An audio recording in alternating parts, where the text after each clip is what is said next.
You cannot learn a word if it means nothing to you in reality. If it represents nothing to you in your practical experience. Many people started learning English via their first language, and they have done a fantastic job. But there comes a point in your language learning when you encounter synonyms, opposites, when you encounter shades of meaning.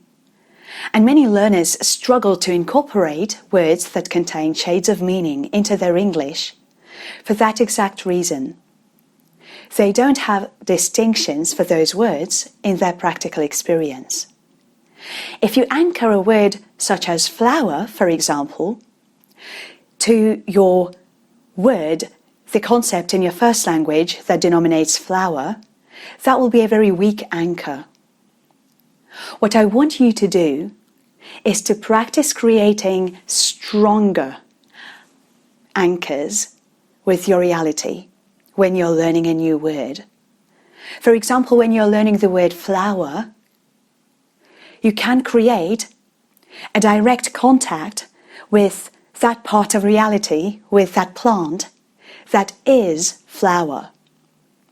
And then if you choose to make tinier distinctions within the field of flower studies, for example, then you can come up with words like chamomile, carnation, rose. An unexperienced learner who has no connection with those words in reality won't be able to name those different types of flower by their correspondent narrow concept distinctions. In order for you to be able to come up with those distinctions fast, you really need to practice creating that direct contact between your mind and reality in order to create an English concept. The same goes for synonyms.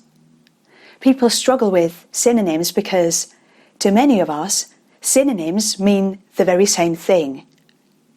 In our first language, we can see the shades of meaning, but in English we can't. Probably because when we go to our favorite dictionary, it just tells you one and the same word in our first language. That means this whole list of synonyms that we're wrestling with for IELTS or CPE, for example. What we need to work out is the specific shades, the specific tints that each of those words has, in order for us to be able to make that distinction well.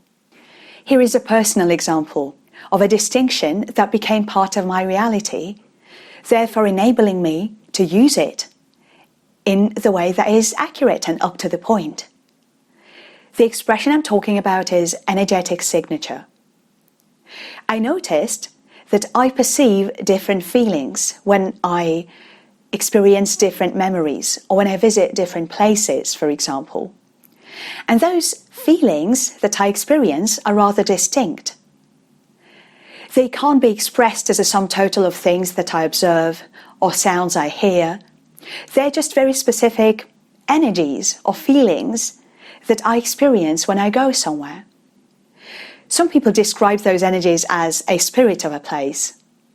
For example, if you go to a Soviet building or when you pass by a Soviet bridge by car, you will feel that specific feeling of a Soviet mural, of some Soviet times. It will spark a specific experience in you. And that experience I call an energetic signature of that place. You may be communicating with someone who may be expressing themselves in a way that is vibrant and happy, but then you will be feeling that underneath that there is some shadow, there is some unhappiness and frustration and apathy and unwillingness to deal with life, and that their facade is just something that they adopted in order to be loved by other people.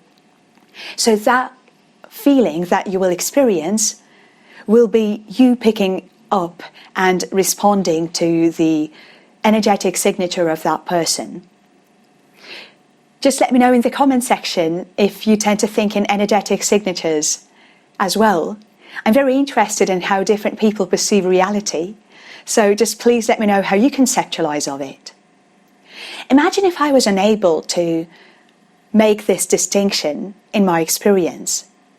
How successful would I be in using the expression energetic signature to talk about my reality? It also applies to all other expressions. You don't have to be so woo-woo with it. You can think of something as technical as transmission in your car, or four-cylinder engine, if that thing even exists.